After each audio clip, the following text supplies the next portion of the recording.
ইউনূসের পরিকল্পনাতেই বাংলাদেশে গণহত্যা, আমেরিকার সবাই শেখ হাসিনা। গণ আন্দোলনের মুখে গত 5 আগস্ট ক্ষমতা ছেড়ে ভারতে পালিয়ে যান সাবেক প্রধানমন্ত্রী ও আওয়ামী লীগের সভাপতি শেখ হাসিনা। এরপর থেকে বাংলাদেশের সংখ্যালঘু হিন্দু নির্যাতনের অভিযোগ করে আসছে ভারত। একই অভিযোগ তুলে অপপ্রচার চালাচ্ছে আওয়ামী লীগ ও ভারতীয় গণমাধ্যম। সম্প্রতি উগ্র হিন্দুত্ববাদী সংগঠন ইসকনের বহিষ্কৃত নেতা চিন্ময় দাসকে রাষ্ট্রদ্রোহের মামলায় গ্রেপ্তার করা হয়েছে। এসব ইস্যুতে ভারত বাংলাদেশ উত্তেজনা চরমে পৌঁছেছে।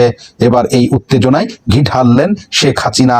ভারতীয় গণমাধ্যম আনন্দবাজারের খবর, মঙ্গলবার ভারত থেকে যুক্তরাষ্ট্র আয়োজিত এক আলোচনা সভায় ভার্চুয়ালি বক্তৃতা করেছেন শেখ হাসিনা।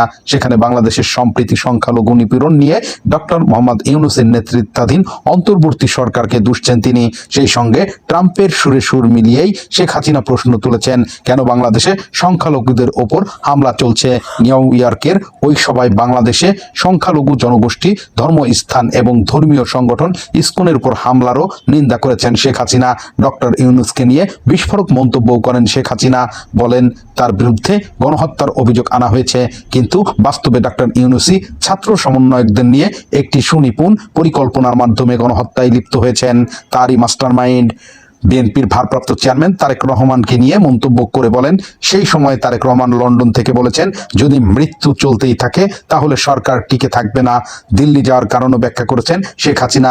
তাকে খুনের পরিকল্পনা করা হয়েছিল বলে অভিযোগ করেন আওয়ামী লীগের সভাপতি।